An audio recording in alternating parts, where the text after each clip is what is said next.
All known cases of pertussis in Caldwell County have been handled and investigated appropriately. In response to this increase of cases of pertussis in the county, the Caldwell County Health Department is educating the community regarding symptoms of pertussis and the vaccine. Pertussis is a highly contagious but preventable bacterial infection that causes uncontrollable, violent coughing lasting up to 10 weeks.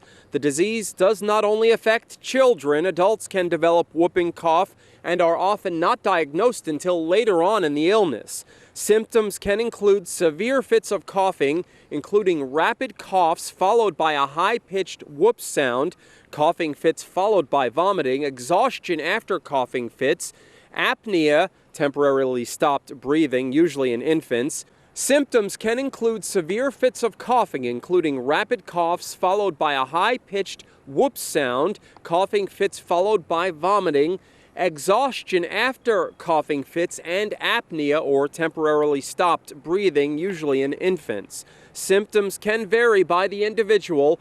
Contact your primary care provider if you suspect yourself or your child are experiencing pertussis symptoms. For more information on pertussis and the vaccination, call 828-426-8400. You can also get more information by going to this story at our website, WHKY.com. Reporting for WHKY News, I'm Rob Eastwood.